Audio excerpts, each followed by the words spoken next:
সালাম আলাইকুম। আমরা ময়মুরব্বী কথা বলতাম, আমি তো বুড়ো, আমার তো ময়মুরব্বী কথা বলতাম। মা বুঝি অবুদ্ধ থাকে, বাইরের কোনো পোলাপানের লগে বা বাইরের কোনো লোকের লগে থাকে, তাহলে ওই বেডির ওই বাচ্চাটা জারো হয় এবং কুলাঙ্গার হয়।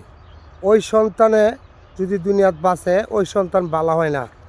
মানুষকে দোকাবাজি কিভাবে দিব, কিভাবে লুইট্টা খাইব, এগুলি চিন্তা ভাবনা করে। হ্যাঁ, তো যারো সন্তান। তাই মুজাহের, বিল্লাল, জুয়েল হলো যারো সন্তান। যারো সন্তান যদি না হইতো, তাহলে হাতর কাপ লইলে মানুষের টাকা কিভাবে বাটফারি করে কইয়া টাকা নিয়া মানুষকে অপহরণ এটা করে। কারণ ভালো সন্তান হইলে, ভালো মার ঘরে রইলে, এগুলি কলন হইলে থাকতে তো চিটাগাং বাড়ি, মুজাহের তো চিটাঙ্গের এবং জুয়েল চিটাঙ্গের, যার জন্যে ওরা মানুষের লগে এইসব কাজ করে। আর যারও সন্তান জন্য ওই ভালো মানুষ, ভালো বাপমার ঘরে হইলে এই কাম জীবনও কল্যাণ হইলে, যারও সন্তান দেখে ওই মানুষের টাকা বাটফারি চিটারি করে নিয়ে যায়।